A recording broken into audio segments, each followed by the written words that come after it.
नमस्कार साथियों। विकल्प मिलेंगे बहुत मार्ग भटकाने के लिए, संकल्प एक ही काफी है मंजिल तक पहुंचाने के लिए। तो आज शिक्षक दिवस के शुभ अवसर पर मैं अपने सभी साथियों को, सभी छात्रों को हार्दिक शुभकामनाएं देता हूं और मैं ईश्वर से प्रार्थना करता हूं कि आप सभी अपने जीवन के लक्ष्य को प्राप्त करें और जिस समर के लिए आप लगे हुए हैं, जिस मेहनत के वजह से आप अपने मंजिल को पाना चाहते हैं, उस मेहनत में, उस जोश में कभी कोई कमी ना हो और हमारा सहयोग, हमारा साथ सदैव आपके साथ बना है और बना रहेगा। साथियों, हम आज शिक्षक दिवस के अवसर पर आपके लिए एक बहुत बेहतरीन बातों की शुरुआत करने जा रहे हैं। ठीक है? क्यों?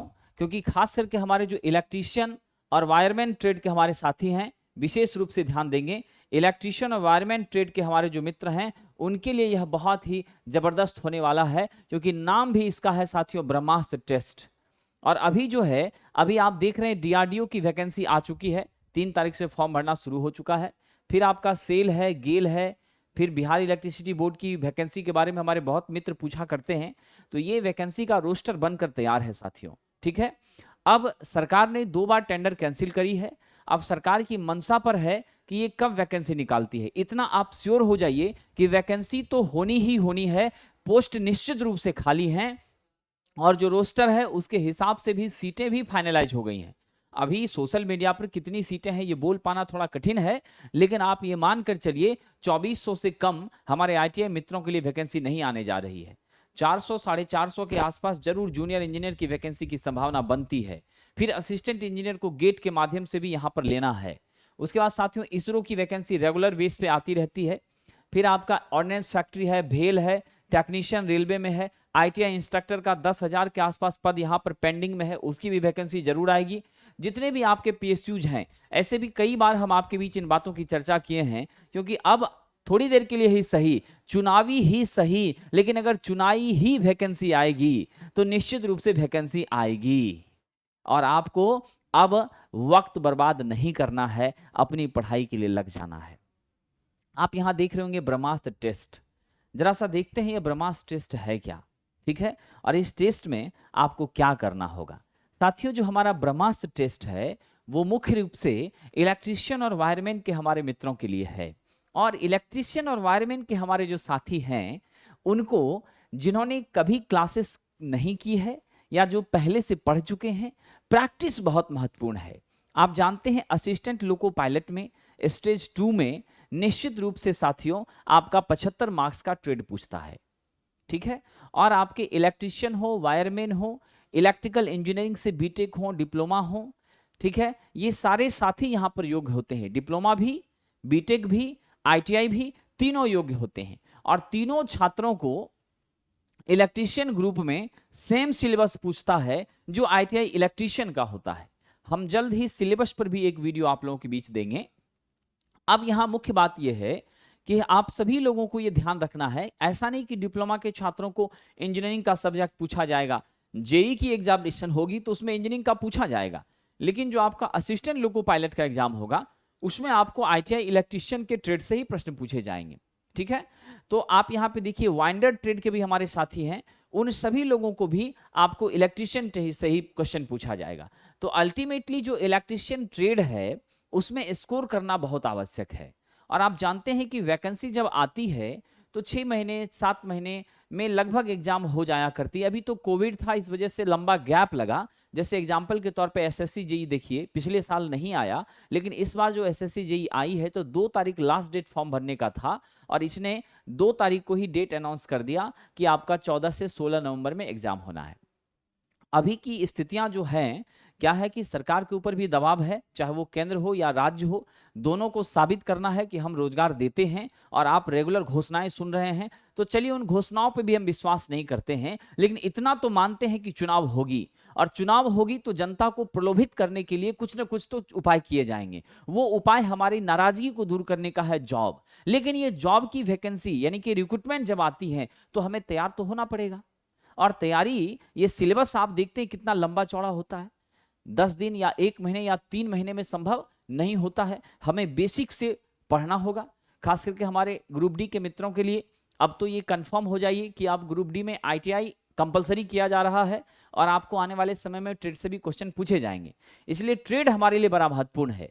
तो ये ब्रह्मास्त्र टेस्ट विशेष रूप से हमारे इलेक्ट्रीशियन एनवायरमेंट के साथियों के लिए है और हमने यह सोच करके इसको तैयार किया है कि साल भर, साथियों ध्यान देंगे, 1 साल तक, ठीक है, इसमें 1 साल तक 1 ईयर, आप ध्यान दीजिएगा, 1 ईयर तक साथियों, 1 साल तक निश्चित रूप से 1 ईयर तक आप निश्चित रूप से टेस्ट सीरीज में हमसे जुड़े रहेंगे। मैं आपको विशेषताएं बता रहा हूं। 1 साल तक हम आपको डेली मंडे टू फ्राइडे आपके मोबाइल पर टेस्ट के क्वेश्चंस जाएंगे, आप वहां पर क्लिक करके या लैपटॉप के माध्यम से आप हमारी टेस्ट को देंगे। टेस्ट देने के बाद आपको स्कोर, रैंक कार्ड बता दिया जाएगा। उसके जस्ट बाद आपको पीडीएफ सॉल्यूशन का साथ मिलेगा और जो पीडीएफ आपके मोबाइल पर या हमारे ऐप पर जाएगी, वहां से आप डाउनलोड कर सकते हैं। उसके जस्ट बाद हम आपका डिटेल डिस्कशन लाइव आकर के करेंगे, आप हमसे प्रश्न भी पूछ सकते हैं और उस वीडियो को, जो लाइव वीडियो है, उस रिकॉर्डेड वीडियो को आप 3 बार नहीं, अपने ऐप में डाउनलोड कर अनलिमिटेड टाइम्स देख सकते हैं। यानी साल भर के टेस्ट के दौरान हम आपको क्या क्या कवर करेंगे साथियों। साल भर के टेस्ट के दौरान हम आपके 125 से ज्यादा टॉपिक वाइज टेस्ट इसमें लेंगे, जिसमें 20-20 क्वेश्चन प्रतिदिन होगा और आपको टॉपिक बता दिया जाएगा कि इस टॉपिक से प्रश्न आने हैं, आप उसको पढ़िए और फिर टेस्ट दीजिए। तो हम 125 प्लस टेस्ट जो है 20-20 क्वेश्चन का, वो टॉपिक वाइज लेंगे, चैप्टर वाइज लेंगे, ठीक है। उसके बाद साथियों एएलपी में जितने भी प्रश्न पूछे गए हैं या संभावना बनती है, विशेषकर न्यूमेरिकल्स, ट्रिकी क्वेश्चन जिसमें आप फंस जाते हैं, फिर डीआरडीओ की जो आगामी परीक्षा है उसके सभी प्रश्न, टेक्नीशियन का, इसरो का, सेल का, गेल का, यूपीपीसीएल का, एनटीपीसी का, डिफेंस का, भेल का, पीएसयूज का, सभी तरह के प्रश्नों को हम यहां पर रखेंगे। और जब आपका टॉपिक वाइज हो जाएगा, उसके बाद हम मिसलेनियस क्वेश्चन भी आपको यहां पर देंगे। जो एग्जाम अभी जस्ट होने वाली है, जैसे डीआरडीओ आ गई, इसरो आ गया, आपका सेल आ गया, गेल आ गया, इन सभी के एग्जाम्स में लेटेस्ट पैटर्न पर क्या पूछा जा रहा है, उससे कंसीडर करते हुए जो टेस्ट सीरीज है वो आपको कंडक्ट कराएंगे, फिर आपका डिस्कशन लेंगे, फिर ये सारी प्रक्रिया आपके चलेगी। अल्टीमेटली इस पूरे साल भर के दौरान जब तक एएलपी आ नहीं जाती, जब तक सिलेक्शन आपका हो नहीं जाता, उन चीजों को हम माइंड में रखते हुए आपको 5000 से अधिक प्रश्नों का हम डिटेल डिस्कशन कराएंगे साथियों, ऐप पर लाइव होकर के, ठीक है। उसके बाद साथियों रेगुलर ये क्लासेस मंडे से फ्राइडे के बीच चलेगी। सभी प्रीवियस ईयर के question, latest question, model questions, numericals, ये सभी का डिस्कशन होगा। और एक सबसे अच्छी बात साथियों कि हमारा जो यह टेस्ट होगा वह बाइलिंगुअल होगा, हिंदी और इंग्लिश में होगा। कैसा टेस्ट होगा, अभी जस्ट इसी वीडियो में आप हमारे साथ बने रहिए। मैं आज ट्रांसफॉर्मर के प्रश्नों का डिस्कशन आपके बीच करने जा रहा हूं, उससे आपको अनुभव हो जाएगा कि किस तरह से हमारा डिस्कशन होगा। और जब तक आप इन क्वेश्चंस की प्रैक्टिस नहीं करते हैं, आपका कंसेप्ट बहुत अच्छा नहीं होता है। तो ये एक बहुत ही विशेष प्रयोग होगा साथियों आपके लिए। इसकी फीस हमने काफी न्यूनतम निर्धारित की है और मात्र है 499 रुपए। ऑनलाइन में 1 साल के लिए 499 ये फी होगी साथियों। आप चाहें तो मंथली बेसिस पर 100 रुपए में खरीद सकते हैं। यदि आप 499 का पैकेज खरीद रहे हैं तो आप मंथली मत खरीदिए। ये 499 मंथली के फी को ही रिड्यूस करके इतने मिनिमम में रखा गया है। ऑफलाइन भी टेस्ट सीरीज हमारी हो रही हैं और ये 200 रुपए प्रति महीने के हिसाब से हो रही हैं, जो कि साल भर इसी सिनारियो में हो रहा है। तो आप निश्चित रूप से यह ब्रह्मास्त्र टेस्ट आपके लिए मजबूत ब्रह्मास्त्र साबित तो होगा ही, और अगर आप इस टेस्ट से जुड़ते हैं तो आप यकीन मानिए आपके कंसेप्ट में क्लियरिटी आएगी। आप पढ़ने के साथ साथ जो बीच में भूलते जाते हैं वो सब चीज आपका रिकैप होगा, वापस आपका स्ट्रांग होगा, और आप एग्जामिनेशन में जब भी वैकेंसी आती है आपका सिलेक्शन पक्का होगा। इस बात को याद रखिए, ये आपको निश्चित रूप से मदद करेगा साथियों। इसकी टाइमिंग जो है हमने अभी 5 से 6 रखी है, तो टाइमिंग के बारे में आपको हमारे ऐप पर सारी सूचनाएं हैं। और अगर आप विशेष जानकारी लेना चाहेंगे तो आप निश्चित रूप से हमारा जो कॉन्टैक्ट नंबर यहाँ दिया गया है इस पर आप कम्युनिकेट हो सकते हैं, व्हाट्सएप के माध्यम से भी हो सकते हैं, या फिर आप द प्लेटफॉर्म हमारा जो ऐप है प्ले स्टोर से उसे डाउनलोड करके भी आप जानकारी ले सकते हैं। साथियों दूसरा जो हमारा कोर्स है वो बेसिक है कोर्स, आपका फाउंडेशन बैच है जीरो लेवल। ये जीरो लेवल कहने का मतलब इसमें निश्चित रूप से कोई मिक्सिंग नहीं की जाएगी। ये एकदम बाइलिंगुअल में जो टेक्निकल टर्म्स हैं वो सारे इंग्लिश में रहेंगे और जितने भी आपके नॉन टेक्निकल टर्म्स हैं वो सारे हिंदी में रहेंगे। आपको इंग्लिश मीडियम हो या आप हिंदी मीडियम हो, आपको समझने में जरा भी कठिनाई नहीं होगी। ठीक है, हमने फाउंडेशन बैच लाया है, ये जीरो लेवल का है। जो भी बच्चे अभी आईटीआई कॉलेज में पढ़ रहे हैं या जो पास आउट हो गए हैं वो अपना जीरो लेवल से तैयारी करना चाहते हैं, वेरी बेसिक से तैयारी करना चाहते हैं, तो हम वहां से आपकी क्लास शुरू करेंगे। यानी आपका बेसिक इलेक्ट्रिसिटी से ये क्लासेस चलेगी और फिर आपका जाके आगे हमारा इलेक्ट्रिकल मशीन, फिर पावर सिस्टम, वायरिंग, इलेक्ट्रॉनिक्स, आपका सोल्डरिंग, वेल्डरिंग, आपकी सोलर सेल, मैग्नेटिक सर्किट, जो पूरा सिलेबस है हम क्या क्या पढ़ाएंगे इसके दौरान हम आपको जल्दी ही वीडियो बनाकर बता देंगे। तो हम कंप्लीट सिलेबस, आप मानकर चलिए 35-36 चैप्टर, उससे ज्यादा ही हम यहां पर कवर करेंगे। इस क्लास को करने से आप जितने भी पीएसयूज होते हैं जिसमें आईटीआई के साथी फॉर्म भर सकते हैं, सभी को आप निश्चित रूप से सभी में मदद करेगा। 6 से 8 महीने का ये बैच है साथियों, रेगुलर क्लासेस चलेंगी आपकी। ये क्लासेस आपकी Monday to Friday online offline दोनों मोड में चलेगी।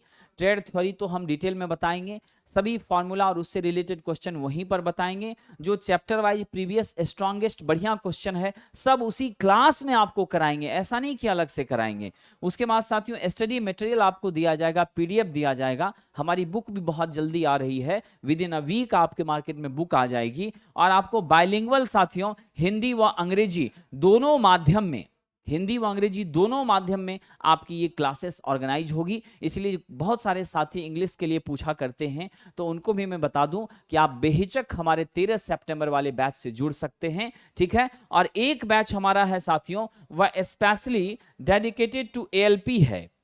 ठीक है, जो हमारा अगला बैच है ना वो कंप्लीट रूप से डेडिकेटेड टू एएलपी है साथियों। तो जो एएलपी का हमारा डेडिकेटेड बैच है वो भी कंप्लीट फाउंडेशन है, और उस फाउंडेशन के लिए आपकी जो फी है ना वो मात्र है साथियों कितनी, वो फी है मात्र 999 रुपए। हमारी फी कितनी है, मात्र 999 रुपए है, जिसमें जीरो लेवल से आपको पढ़ाया जाएगा।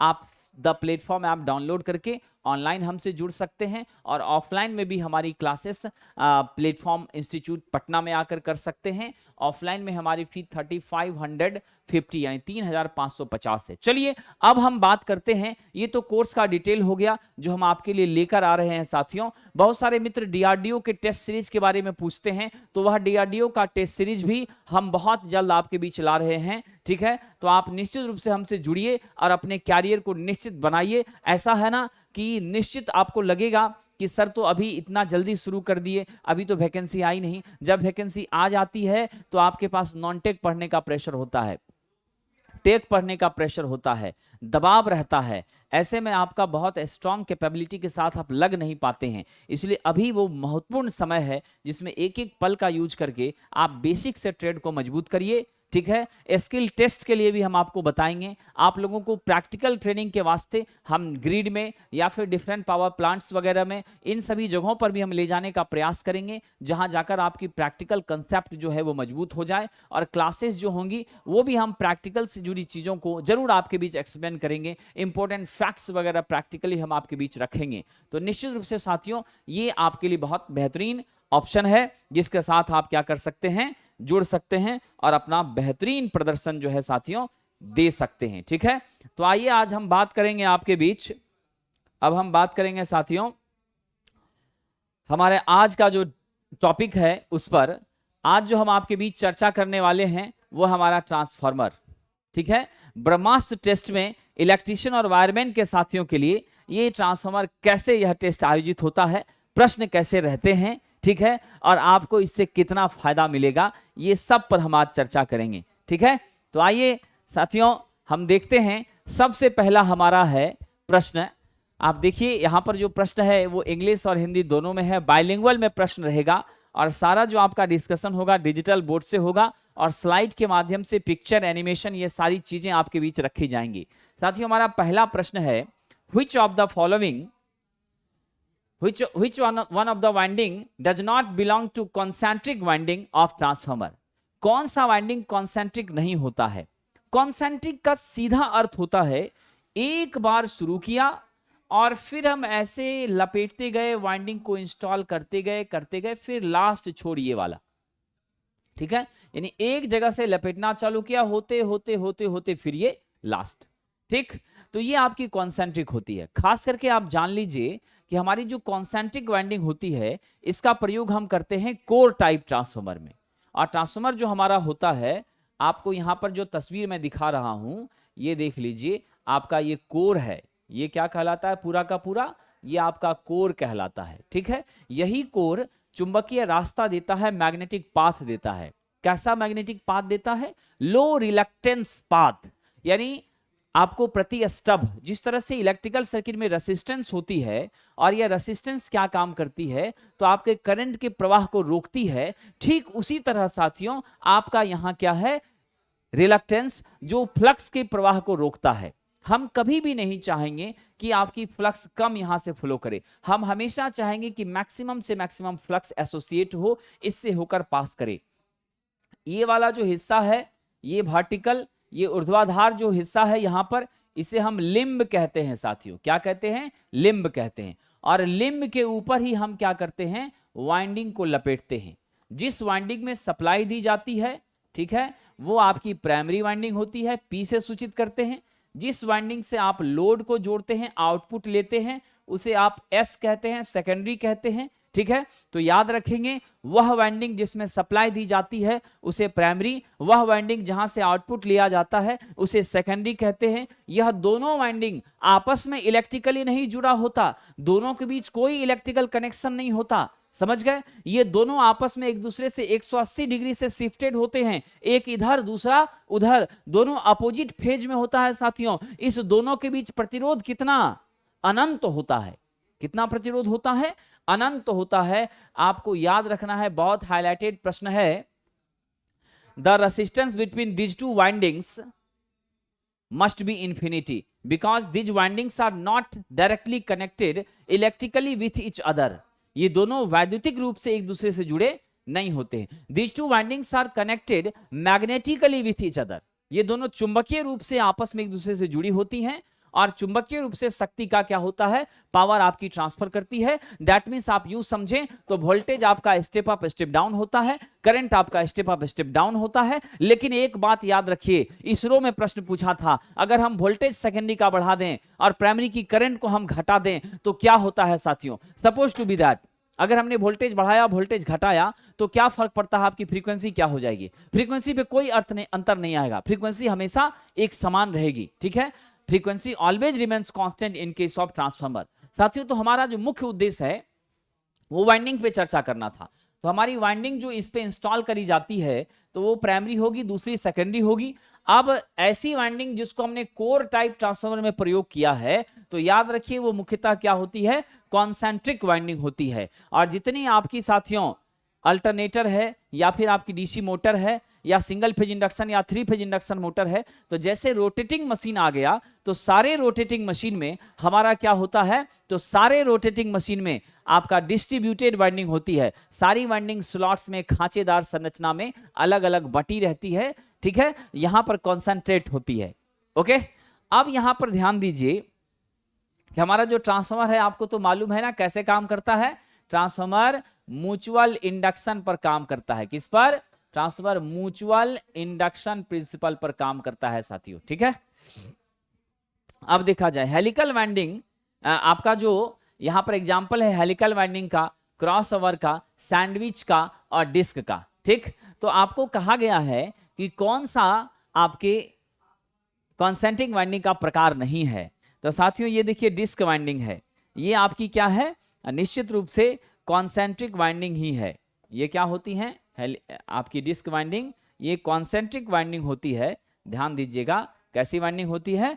कॉन्सेंट्रिक वाइंडिंग होती है। और ये कॉन्सेंट्रिक वाइंडिंग का प्रकार है आपका डिस्क वाइंडिंग, जिसमें कि आपका अलग अलग शेप आप देख रहे हैं। ये फ्रंट व्यू है, आगे से आपको प्लेट जैसा दिख रहा है, ठीक। ये आपका हेलिकल वाइंडिंग है। ये सब हम कहाँ यूज करते हैं? कोर टाइप ट्रांसफार्मर में करते हैं। यानी एक बेस लिया, फिर ऐसे लपेटते गए नीचे से फिर बेस को निकाल लिया, ये जो अरेंजमेंट होता है हेलिकल में होता है। तो आपका हेलिकल और डिस्क ये दोनों क्या है, कॉन्सेंट्रिक वाइंडिंग है। अब यहां देखिए ये हमारा core type transformer, core type में ये सिंगल फेज का ट्रांसफार्मर है और ये 3 फेज का है, ठीक है। ये 3 फेज है, ये आपका सिंगल फेज है। यहां पर आप देख रहे हैं ये जो हमारा वाइंडिंग लपेटा गया है ये सब आपका क्या है, कॉन्सेंट्रिक वाइंडिंग है। ये भी आपका क्या है, कॉन्सेंट्रिक है। यानी पहले हम करते हैं लो वोल्टेज वाइंडिंग, फिर हम क्या करते हैं, हाई वोल्टेज। क्योंकि लो के बाद जब हाई करते हैं ना तो बीच में लैमिनेशन की बहुत कम लेयर देनी पड़ती है, इंसुलेशन का कॉस्ट कम होता है, और साथ ही साथ लो वाइंडिंग के ऊपर जब हाई करते हैं तो मैकेनिकल स्ट्रेंथ भी बढ़ती है, यांत्रिक मजबूती भी आपकी क्या होती है, अच्छी हो जाती है। लेकिन जैसे हम आए कहां पर, सेल टाइप में, तो देखिए आपका लिम्ब 1, लिम्ब 2 और ये बीच वाला सेंट्रल लिम्ब, तो इसमें हमने क्या किया, सेंट्रल लिम्ब में वाइंडिंग करी है। कहां पर की है, सेंट्रल लिम्ब में। ये आपको सैंडविच के जैसा दिख रहा है कि नहीं, है ना, स्पष्ट सी बात है। आप सैंडविच में आपने देखा कि क्या होता है, दोनों तरफ से ब्रेड और बीच में आपने पेस्ट दे दिया। ठीक उसी तरह से दोनों तरफ आपकी लिम्ब है और बीच में वाइंडिंग है, ठीक है। तो स्पष्ट है कि this structure is definitely sandwich. तो हम यहां पे ध्यान लीजिए, ध्यान रखिए कि सैंडविच वाइंडिंग जो है ये कॉन्सेंट्रिक वाइंडिंग का प्रकार नहीं है, और सैंडविच वाइंडिंग को ही हम इंटरलीव्ड वाइंडिंग भी कहते हैं। क्या कहते हैं, इंटरलीव्ड वाइंडिंग। इसी को साथियों हम क्या कहते हैं, इंटरलीव्ड वाइंडिंग कहते हैं। और ये वाइंडिंग कहां की जाती है, सेल टाइप ट्रांसफार्मर में। कहां की जाती है, सेल टाइप ट्रांसफार्मर में की जाती है। तो आपका जो सही उत्तर है वो ऑप्शन नंबर बी है कि हमारी कॉन्सेंट्रिक वाइंडिंग का प्रकार क्रॉसओवर है, हेलिकल है और डिस्क है। ये तीनों आपके कॉन्सेंट्रिक वाइंडिंग के ही प्रकार हैं, टाइप्स हैं, मेथड हैं। लेकिन सैंडविच एक अलग मेथड है और यह सैंडविच वाइंडिंग की जाती है आपके सेल टाइप ट्रांसफार्मर में, कोर टाइप में नहीं की जाती है। कंसेप्ट क्लियर साथियों। तो हम अगले प्रश्न की तरफ बढ़ते हैं। हमारा अगला प्रश्न कह रहा है, Buchholz relay is protection relay used in oil immersed transformer, under what condition does Buchholz relay will not operate. ये कह रहा है साथियों, बुकोज रिले एक रिले है जो कहां पे प्रयोग की जाती है, आपके ट्रांसफार्मर में प्रयोग की जाती है। खास करके वैसे ट्रांसफार्मर में जिसमें क्या होता है, तेल भरा होता है। लेकिन कब यह बुकोज रिले काम नहीं करता है, तो आइए जरा हम देखते हैं बुकोज रिले क्या होता है। आपके सामने ये तस्वीर दिख रही है। ये जो बुकोज रिले है उसका एक हिस्सा किससे जुड़ा होता है, ट्रांसफार्मर के मेन टैंक से, और दूसरा हिस्सा कहां जुड़ा होता है साथियों, कंजर्वेटर से। आप जानते हैं ना, कंजर्वेटर एक छोटा सा टैंक होता है। कंजर्वेटर एक छोटा सा टैंक होता है जो हमारे मेन टैंक से जुड़ा होता है इस जगह पर। इसका काम है ऑयल के लेवल को बनाए रखना, मेंटेन रखना। यह आपका मेन टैंक हुआ, ठीक है। और आपका बुकोज रिले इस जगह पे जुड़ा होता है। ये आपकी होती है बुकोज रिले। ये क्या होती है, बुकोज रिले होती है। अब आपका ये दिखा आपने कंजर्वेटर। तो एक तो सबसे पहली बात जो क्वेश्चन आते हैं कि हमारा मेन टैंक और कंजर्वेटर के बीच में क्या जुड़ा होता है, बुकोज रिले होता है। बुकोज रिले किस तरह के ट्रांसफार्मर में लगेगा, आपका 500 केवीए से ज्यादा रेटिंग के ट्रांसफार्मर में लगेगा। खास करके जो ट्रांसफार्मर में ऑयल इमर्ज की गई है, यानी कि उसके पूरे के पूरे हिस्से को मेन टैंक के अंदर ऑयल में डुबोकर रखा गया है, वहां पर इसका प्रयोग होता है।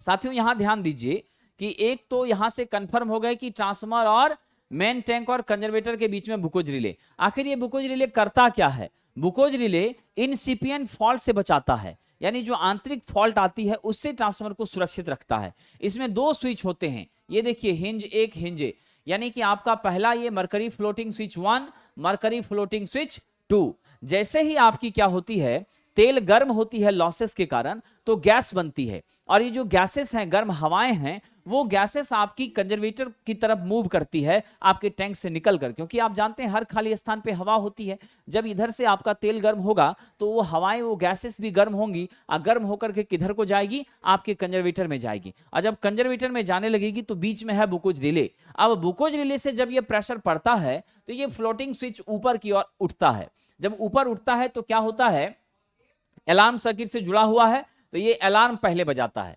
अगर आपका अलार्म बजता रहा और आपने ध्यान नहीं दिया तो अंतिम स्थिति में जब एक्सेस हीट बढ़ जाती है, यानी फॉल्ट ज्यादा होने की चांसेस रहती है, तब आपका ट्रिप कॉइल क्या करता है, सर्किट को ट्रिप कर देता है। यानी इस स्विच के माध्यम से फिर आपका क्या होता है, सर्किट ट्रिप कर जाती है, यानी कनेक्शन डिस्कनेक्ट हो जाता है, आपकी ट्रांसफार्मर सेफ रह जाती है, आपको हजारों लाखों करोड़ों का नुकसान नहीं होता है। ठीक है, तो ये आपने देखा कि यहां पर एक बात को ध्यान से समझिए, कितने फ्लोटिंग स्विच यूज होते हैं, दो मरकरी स्विच यहां पर यूज होते हैं, पहली बात। दूसरी बात मैंने कहा कि गैस के जाने से इसका संचालन होता है, मतलब ये ऑयल ऑपरेटेड रिले नहीं है, ये गैस एक्चुएटेड रिले है। कैसी रिले है, गैस एक्चुएटेड रिले है साथियों। ठीक है, क्या है, गैस एक्चुएटेड रिले, गैस के कारण संचालित होती है। ये तो इसका ग्राफिकल व्यू है, लेकिन इसका रियल पिक्चर ऐसा होता है जो आप यहां पे देख रहे हैं। ये नीचे आपका कंजर्वेटर, ये मेन टैंक, ये है बफल प्लेट। जब तक साथियों आपकी बफल प्लेट में कोई वेरिएशन नहीं होगा, ठीक है, जब तक बफल प्लेट कांटेक्ट में नहीं आएगी, बफल प्लेट का मूवमेंट नहीं होगा, तब तक यह रिले काम नहीं करेगी। ठीक है, तो इसलिए जो हमारा सही उत्तर है वो यहां पर देख लीजिए, ट्रांसफार्मर के तेल का स्तर जब गिर जाता है तो बफल प्लेट का कोई संचालन नहीं होता, और जब बफल प्लेट का संचालन नहीं होता, बफल प्लेट आपकी स्टेप नहीं लेती, उसका मूवमेंट नहीं होता, आपका यह बुकोज रिले काम नहीं करता। ऐसे भी आप जानते हैं बुकोज रिले का काम हमको तब पड़ता है जब हमारी ट्रांसफार्मर अनसेफ होने लगती है, यानी उसके अंदर कॉइल काफी गर्म हो जाते हैं, तब जाकर के ये बुकोज रिले काम करता है। अगर स्थितियां नियंत्रण में हैं तो कोई जरूरत ही नहीं है, गैस गर्म होकर के पास करेगी ही नहीं, तो स्वाभाविक सी बात है कि कोई फॉल्ट होगा ही नहीं। समझ रहे हैं कि नहीं, ये बातें हैं। चलिए हम अगले प्रश्न की तरफ बढ़ते हैं। हमारा तीसरा प्रश्न है, निम्नलिखित में कौन से ट्रांसफार्मर को फेरो रेजोनेंट ट्रांसफार्मर कहा जाता है? किस ट्रांसफार्मर को फेरो रेजोनेंट ट्रांसफार्मर कहा जाता है? साथियों याद रखिए, जो आपका कांस्टेंट वोल्टेज ट्रांसफार्मर होता है, जिसकी वोल्टेज हमेशा क्या होती है, फिक्स रहती है कि इतना ही मैग्नीट्यूड मिलेगा। सपोज कर लीजिए कि ये 50 के भी आपको देगा आउटपुट में, तो 50 ही देगा, उससे ज्यादा नहीं देगा। वैसे ट्रांसफार्मर को क्या कहते हैं, फेरोजोनेंट ट्रांसफार्मर कहते हैं। और आप जानते हैं हमारा जो ऑटो ट्रांसफार्मर है साथियों, ऑटो ट्रांसफार्मर में कितनी वाइंडिंग होती है, सिंगल वाइंडिंग होती है। क्या होती है, सिंगल वाइंडिंग होती है। ठीक है, किस सिद्धांत पे काम करता है, यह स्वप्रेरण के सिद्धांत पे काम करता है, सेल्फ इंडक्शन। ठीक है, किस पर काम करता है, सेल्फ इंडक्शन पर। आपके ऑटो ट्रांसफार्मर में कॉपर की सेविंग होती है, बहुत कम कॉपर लगता है। ठीक है, फिर आपका देखिए शॉर्ट सर्किट का चांसेस बहुत अधिक हो जाता है, यहाँ पर शॉर्ट सर्किट का चांस बहुत अधिक होता है। लेकिन क्या आपके ऑटो ट्रांसफार्मर में प्राइमरी और सेकेंडरी वाइंडिंग के बीच का रेजिस्टेंस अनंत होता है? बिल्कुल भी नहीं। यहां ध्यान दीजिए, ऑटो ट्रांसफार्मर में आपका प्राइमरी और सेकेंडरी वाइंडिंग के बीच are not equal to infinity. समझ गए, ऑटो ट्रांसफार्मर में प्राइमरी और सेकेंडरी के बीच में अनंत प्रतिरोध नहीं होता है। ठीक है, वह प्रतिरोध कम होता है, बहुत हल्का होता है, इसीलिए तो इसके शॉर्ट करने की चांसेस काफी ज्यादा होती है। हम लोग लेबोरेटरी में इसका प्रयोग करते हैं, वैरिएक के रूप में प्रयोग करते हैं, वेरिएबल वोल्टेज बनाने के लिए, विकसित करने के लिए, बढ़ाने घटाने के लिए करते हैं। 3 फेज इंडक्शन मोटर में स्टार्टर के रूप में भी इसका प्रयोग करते हैं साथियों। ठीक है, अब रहा डिस्ट्रीब्यूशन ट्रांसफार्मर, तो ये तो आपके घर के पास होता है। ये क्या काम करता है, तो 11 kV को आप जानते हैं 400 वोल्ट में बदलता है 3 फेज के लिए, और 230 से 250 वोल्ट में बदलता है आपका सिंगल फेज के लिए। ठीक है, ये है आपका वितरण ट्रांसफार्मर। और वेरिएबल वोल्टेज ट्रांसफार्मर में भी क्या होंगे, उसके भी आउटपुट वोल्टेज बदलते रहेंगे। ठीक है, तो ये सारे जो क्वेश्चंस हैं बहुत इंपॉर्टेंट हैं। मैं ट्रांसफार्मर के और भी क्वेश्चंस आपके बीच चर्चा करूंगा साथियों। ठीक है, अब यहाँ पे ध्यान दीजिए, अगला प्रश्न है 25 kVA साइज के लिए हम किस तरह की कूलिंग का प्रयोग करते हैं साथियों? ध्यान दीजिए, 25 kVA तक की जो आपकी ट्रांसफार्मर होती है, आप सदैव याद रखिए ट्रांसफार्मर की रेटिंग कैसे ली जाती है, केवीए में। इसका पूरा नाम होता है किलो वोल्ट एम्पियर। क्या होता है? Kilo volt ampere. ठीक है, तो केवीए में हम ट्रांसफार्मर की रेटिंग लेते हैं।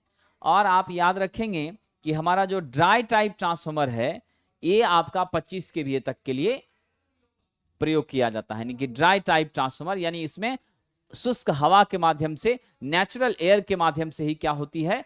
कूलिंग साथियों हो जाती है। ठीक है, और आपका जब इससे ज्यादा बढ़ता है रेटिंग, तो जैसे जैसे हमारी रेटिंग बढ़ती जाती है तो उन सभी जगहों पर हम क्या करते हैं? ऑयल इमर्ज ट्रांसफार्मर का प्रयोग करते हैं। 500 केवी से जब ज्यादा हो जाएगा, आप सपोज के लिए 2 MVA सबका रेंज हो जाएगा, तो उसमें निश्चित रूप से ऑयल इमर्ज होगा। फिर हम आगे जाकर के वाटर कूल का भी प्रयोग करते हैं, जिसमें आपकी तेल तो रहती ही है ना, oil emerged and water cooled. और उसके अंदर में आप क्या करते हैं? ट्यूब में पानी पास कराते हैं। फिर आपकी पानी जो है वो ट्यूब के अंदर से ठंडा पानी जाती है और अंदर की गर्मी को जब वो एब्जॉर्ब करता है तो फिर बाहर निकल जाती है। ये पूरा का पूरा टर्मिनोलॉजी इसी हिसाब से चलता है और फिर आपका ट्रांसफार्मर जो है सेफ रह जाता है। तो साथियों, आप याद रखेंगे कि ट्रांसफार्मर को कूल रखना बहुत आवश्यक है, क्योंकि इससे लॉसेस होती हैं। अगर आपकी तेल बहुत गर्म होती है तो निश्चित रूप से क्या होंगी? लॉसेस होना शुरू होंगी, तेल का ब्रेकडाउन स्ट्रेंथ डैमेज होगा। अगर ब्रेकडाउन स्ट्रेंथ इसकी कमजोर होती है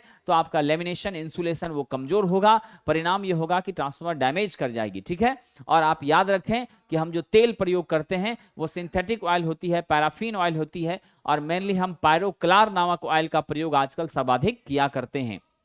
बहुत सारी ऐसी डिटेल बातें हैं साथियों, हम आपको चर्चा करेंगे इन्हीं सारे टेस्ट सीरीज के दौरान, आपकी क्लासेस के दौरान, उन सब पे हमारी बातें होंगी। और आज का ये क्वेश्चन जो कि 5वां क्वेश्चन है, एक ट्रांसफार्मर में यदि माध्यमिक वोल्टेज प्राथमिक वोल्टेज से अधिक हो, यानी आपका सेकेंडरी वोल्टेज V2 ग्रेटर हो किससे? प्राइमरी वोल्टेज V1 से, तो वो ट्रांसफार्मर क्या होगा? यानी स्पष्ट है साथियों कि आउटपुट वोल्टेज बड़ा है। आउटपुट बड़ा है किससे? इनपुट से। जब आपका आउटपुट इनपुट से बड़ा है, इसका मतलब N2 बड़ा है किससे? N1 से। इसका मतलब E2 बड़ा है किससे? आपके E1 से। E2 बड़ा है किससे? E1 से। अब यहां से ध्यान दीजिए, इसका मतलब आपका I2 छोटा है किससे? I1 से। जस्ट उल्टा होता है साथियों। एक महत्वपूर्ण बात आपको बता रहा हूं, ट्रांसफार्मर में प्राइमरी का V1 I1 निश्चित रूप से बराबर होता है सेकेंडरी के V2 I2 के। अगर आप ऐसा करते हैं साथियों, अगर आप ऐसा करते हैं कि सपोज कर लीजिए कि V1 को हमने बढ़ाया तो I1 कम हो जाती है, अगर V2 को घटाया तो I2 बढ़ जाती है। कभी भी हमारे ट्रांसफार्मर में पहले सेक्शन का KVA और दूसरे सेक्शन का KVA दोनों में कोई अंतर नहीं होता, दोनों आपस में बराबर होता है। KVA 1 must be equal to KVA 2। यानी अगर आपका स्टेप अप ट्रांसफार्मर है तो आपकी इनपुट वोल्टेज कम होगी, आउटपुट वोल्टेज अधिक होगी। यानी आपका स्टेप अप में V2 बढ़ेगा, स्वाभाविक सी बात है I2 कम हो जाएगी। यूं समझें 3 × 5 इक्वल टू 5 × 3 का कंसेप्ट चलता है। नेट वैल्यू इसका भी 15, इसका भी नेट वैल्यू कितना? 15। ऐसे होता है साथियों। तो ये तो आप समझ गए कि जब प्राइमरी से ज्यादा टर्न सेकेंडरी में होती है तो सेकेंडरी का वोल्टेज भी बढ़ जाता है, और जब सेकेंडरी का वोल्टेज बढ़ता है तो हमारा क्या होता है? स्टेप अप हो जाता है, यानी इनपुट से ज्यादा आउटपुट में वोल्टेज मिलती है। इसी को क्या कहते हैं? स्टेप अप ट्रांसफार्मर कहते हैं। तो साथियों याद रखिए, स्टेप अप ट्रांसफार्मर यहां दिखाया गया है, ये 6 से लेकर 20 के भी यहां है, 6 से 20 के भी यहां पर साथियों 110 से 220 के भी का आउटपुट यहां मिल रहा है। ये देखिए नंबर ऑफ टर्न आपके प्राइमरी में कितने हैं? कम है, 1 2 3 4 5 6 7 हैं, है ना। और इसमें देख लीजिए आप कितनी ज्यादा नंबर ऑफ टर्न्स है, स्पष्ट आपको फिगर दिख रहा होगा, नंबर ऑफ टर्न्स ज्यादा है। यानी सेकेंडरी साइड में, लोड के साइड में टर्न ज्यादा है तो आउटपुट वोल्टेज भी ज्यादा, क्योंकि याद रखिए अगर आपका टर्न के डायरेक्टली प्रोपोर्शनल क्या होता है? वोल्टेज होती है। नंबर ऑफ टर्न्स बढ़ती है वोल्टेज बढ़ता है, नंबर ऑफ टर्न्स घटती है वोल्टेज भी घटता है। तो ये था आपका स्टेप अप ट्रांसफार्मर। लेकिन स्टेप अप ट्रांसफार्मर में आपका सेकेंडरी का वोल्टेज बढ़ा लेकिन करंट क्या हो गई?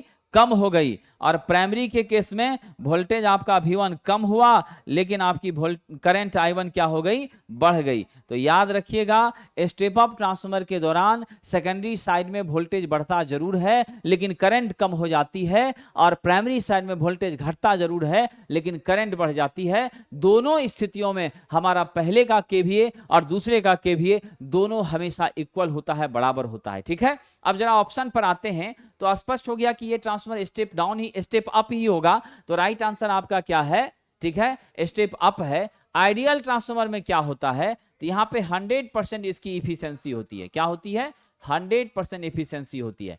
किसी भी तरह का लॉस इसमें नहीं होता है, समझ गए। वाइंडिंग में रेजिस्टेंस भी नहीं होता है। आइडियल ट्रांसफार्मर पॉसिबल नहीं है, हम इसकी कल्पना सिर्फ करते हैं, समझ गए कि नहीं, और इसी के आधार पर हम ट्रांसफार्मर का डिजाइन करते हैं। और साथियों आप याद रख लीजिए कि हमारा जो आइडियल ट्रांसफार्मर है उसके आधार पर हम बाकी संरचना करते हैं। और आइडियल ट्रांसफार्मर की एक अच्छी बात, इसी आइडियोलॉजी को ध्यान में रखते हुए हमने जो डिजाइन अब बनाया है उसकी इफिशियंसी भी 97 से 99% तक पहुंच जाती है। और इसकी इफिशियंसी बढ़ाने के लिए हमने क्या क्या काम किया है, तो अब हम कोर किसका लेते हैं, CRGOS से बना लेते हैं। ठीक है, किस चीज का कोर लेते हैं साथियों, CRGOS का कोर लेते हैं। CRGOS का क्या पूरा नाम होता है, इसका पूरा नाम होता है cold rolled grain oriented silicon steel sheet, ये इसका पूरा नाम होता है। सिलिकॉन हम बहुत कम मात्रा में लेते हैं, 2 से 5%, इसलिए कि सिलिकॉन रेसिस्टेंस बढ़ाता है और एडी करंट लॉसेस को घटाता है, लेकिन ये भंगुर नेचर का होता है, ब्रिटल नेचर का होता है। आपकी मैग्नेटिक प्रॉपर्टी भी खराब ना हो और आपका मैकेनिकल स्ट्रेंथ भी डैमेज ना हो, दोनों को ध्यान में रख करके ऐसा किया जाता है। ठीक है, और ट्रांसफार्मर डीसी पर तो हमारा ट्रांसफार्मर बिल्कुल भी नहीं चलता है, ये कंफर्म हो जाइए, क्योंकि जैसे डीसी देंगे ट्रांसफार्मर डैमेज कर जाएगी। और स्टेप डाउन ट्रांसफार्मर के माध्यम से तो आपको मालूम चल ही गया कि इनपुट वोल्टेज अधिक होगी और आउटपुट वोल्टेज आपकी क्या हो जाएगी, कम हो जाएगी। ठीक है, तो साथियों आज के लिए इतना ही। हम इसी तरीके से फिर आपके बीच हाजिर होंगे और ये जो आपका सेशन है ब्रह्मास्त्र टेस्ट, वो इसी तरह से विस्तार के साथ चलेगा जो निश्चित आपको फायदा देगा। तो मैं आपको यही कहूंगा आज शिक्षक दिवस के दिन कि आप सभी लोग ईमानदारी के साथ पढ़ाई कीजिए और जी जान से लग जाइए, वेट मत कीजिए, इंतजार मत कीजिए, क्योंकि इंतजार करते करते अगर वैकेंसी तो आनी है, चुनावी समर है, वैकेंसी आएगी, अब वैकेंसी आएगी, समय नहीं मिलेगा, आपका चयन होना चाहिए, ये मेरा परम कर्तव्य है। तो आपके चयन के लिए, आपके साथी के रूप में, आपकी मदद करने के लिए मैं तो तैयार हूं, आप तैयार हैं तो हमसे जुड़ जाइए। बहुत बहुत धन्यवाद, थैंक यू।